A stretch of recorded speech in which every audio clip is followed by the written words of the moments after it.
Its allies are hitting back at Elon Musk after he slammed the so-called Big Beautiful Bill. I think he's flat wrong. I think he's way off on this, and I've told him as much. Musk stunned Republicans when he called Trump's signature legislation a disgusting abomination, following claims that it would add $2.4 trillion to the national debt. The Elon Musk thing really caught the president by surprise, and I hear he is furious. So far, Trump is resisting blasting his now former first buddy, at least publicly.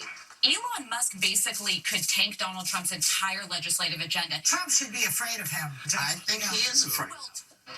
Now the teen's so excited about winning the 400-meter race at her high school track meet, she grabbed a fire extinguisher and started spraying her sneakers. The crowd loved the stunt, but school officials, not so much. Now she's been disqualified. Allison Hall spoke with the heartbroken teen about what happened. It's the state championship track meet. 16-year-old Clara Adams is the clear winner in the 400 meters. Let's go! Then she runs over to her father sitting in the stands and he hands her a fire extinguisher. Then she celebrates by spraying her hot feet. Pretty funny, right? But officials at the meet in California don't find it funny at all. They immediately pull her aside and strip her of her title. They stole my daughter's moment away. She could never get that moment back. Clara was recreating a famous moment in track and field when Olympic medalist Maurice Green's coach used a fire extinguisher on his running shoes in 2004, symbolizing that his lightning-fast speed set the footwear ablaze. The track meet has a code of conduct that says that athletes are expected to be good sports and gracious in victory. Officials clearly thought that Clara had failed in one of those categories. But her father, David Adams, who is also her coach, says that everyone loved it. She looked at me, I looked at her, and I was telling her, baby, you on fire right now. Put that fire out. The crowd loved it. Do you feel bad or responsible in a way? I feel responsible. I don't feel bad about it at all. I'm a football and track coach. So I said, if they're making a big deal of this, I should never see another touchdown celebration, backflips in the end zone, high fives. Clara was also disqualified from her next event, the 200-meter race that she was also expected to win. And at the end of the day, they took her medal, but she's still the fastest 400-meter girl in the state of California, and they can't take that away. Clara says even if they do reinstate her win, she'll still be upset that the joy she should have experienced that day was ruined. The peace and quiet of the library was shattered when a crazed man wielding an axe went on the attack, swinging the weapon at anything in his path. Jim Murray has the shocking video. It's truly disturbing video of a maniac swinging an axe at a public library. I know when the emergency, we have a man with an axe in here. It happened in a San Diego public library. Is anybody injured? Not yet. In this just-released video, he can be seen shouting at library patrons. Then he slams his axe on tables and smashes computers. When cops got there, they found 52-year-old William John Hanley on the sidewalk, still holding the axe. Take the axe out. Put it down. That's when Hanley rears back, as if to throw the axe. Drop the axe. Drop the axe. Amazingly, he survived. The incident in San Diego is just the latest in a crime surge sweeping our nation's public libraries. Fights. You're under arrest. Arrests. Police takedowns. Last year, our Lisa Guerrero checked out the San Diego Central Public Library, the site of hundreds of 911 calls to police. While there, we soon witnessed cops rush to the scene of a suspected overdose.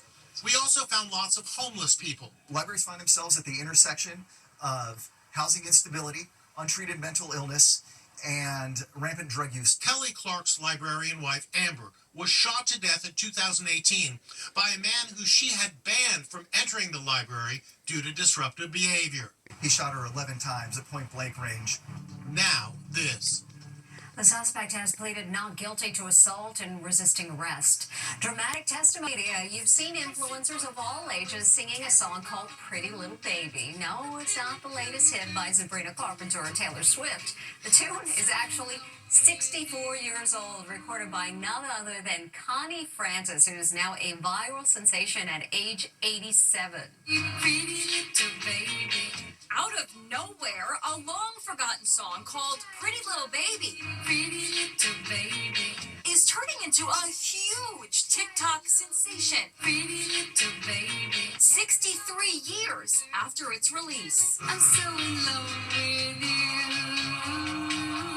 More than 1 million videos have been created by a new generation of fans. Telling all the bluebirds, ordinary people and the famous like Kylie Jenner. I sit for hours. Some fans are singing to their little ones. I'm so in love with you.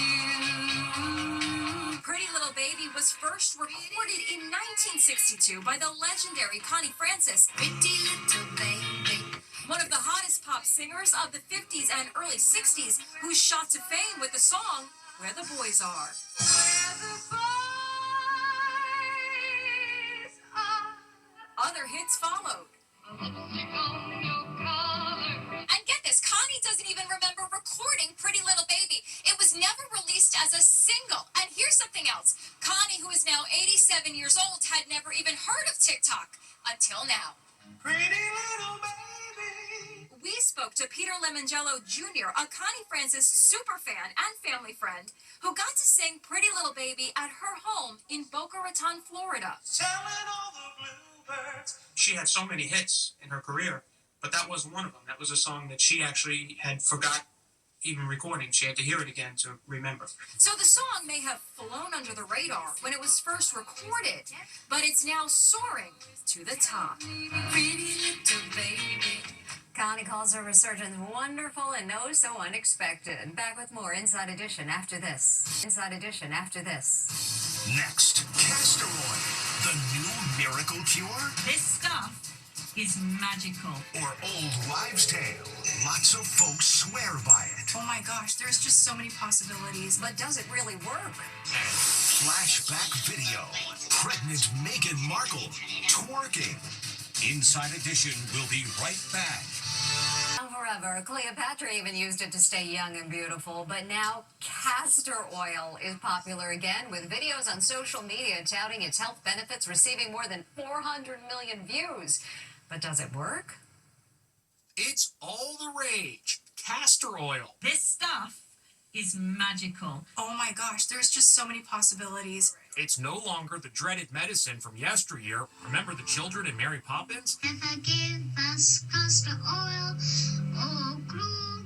Today, videos touting the benefits of castor oil have racked up a mind-blowing 400 million views on social media. We could get rid of our cellulite. People are using it to grow their hair Castor oil is one of the best oils for growing your hair. and banish wrinkles. I started rubbing castor oil on my face at night, and most of my wrinkles are gone. She says her nails got stronger and longer. I had never had nails this long. It is one of the things that has absolutely changed my life. Fitness influencer Emma Citarelli swears by it. 2 years ago, I struggled with really bad bloating and ovarian cysts. For the past year, she's been rubbing castor oil on her stomach before bed. She covers it with a cotton pack. Cysts on my ovaries have gone down. It's great for hair health. I put it on my eyelashes and eyebrows. It just helps those grow. It's believed Cleopatra and the woman who famously played her, Elizabeth Taylor, both use castor oil in their beauty regimens. So, are the results real or an old wives' tale? You cannot believe everything you see on TikTok, and a lot of what you're seeing is anecdotal but not based in really good scientific evidence. But for these castor oil fans, nothing beats castor oil. The FDA has approved castor oil specifically for use as a laxative. We'll be back with more Inside Edition after this. Still to come, flashback video, pregnant Meghan Markle twerking.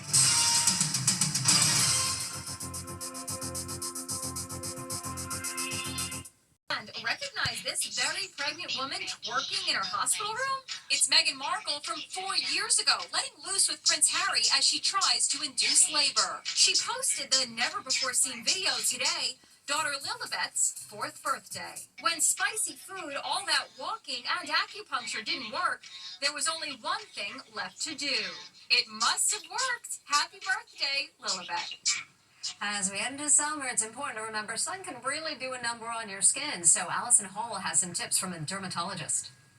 We teamed up with Elizabeth Arden and its dermatologist, Dr. Dendi Engelman, for tips on how to look younger. First, some common beauty myths about the summer sun and retinol. True or false? You can't get sun damage through a glass window. So that's false. If you're sitting next to a window in your car or at home, you can actually still be damaged by the ultraviolet rays. True or false? You're more at risk for sun damage when the sun is hottest. So that's not necessarily true. Up to 80% of the sun's UV rays can actually pass through clouds. True or false? Retinol thins your skin. So that's not true. Retinol actually accelerates cell turnover and increases collagen production, therefore thickening the skin. Another tip. I love to recommend Elizabeth Arden's Retinol plus HPR Ceramide capsules to accelerate skin renewal. These capsules are sealed for freshness, making it the most potent form of retinol you can buy without a prescription and without irritation. Elizabeth Arden conducted a study on 57 women, and 95% said they saw reduced wrinkles in 8 weeks, with many seeing a visible improvement in as little as 7 days. Scan the QR code to buy it at elizabetharden.com. When we come back, he makes the catch of the day, or does he? Finally today, a very lucky fish. He's showing off his catch of the day. Whoops, down goes the guy. Down goes the fish. Looks like it's going to live to swim another day. Back with all the other fish in the sea, and that's Inside Edition for today. We'll see you next time.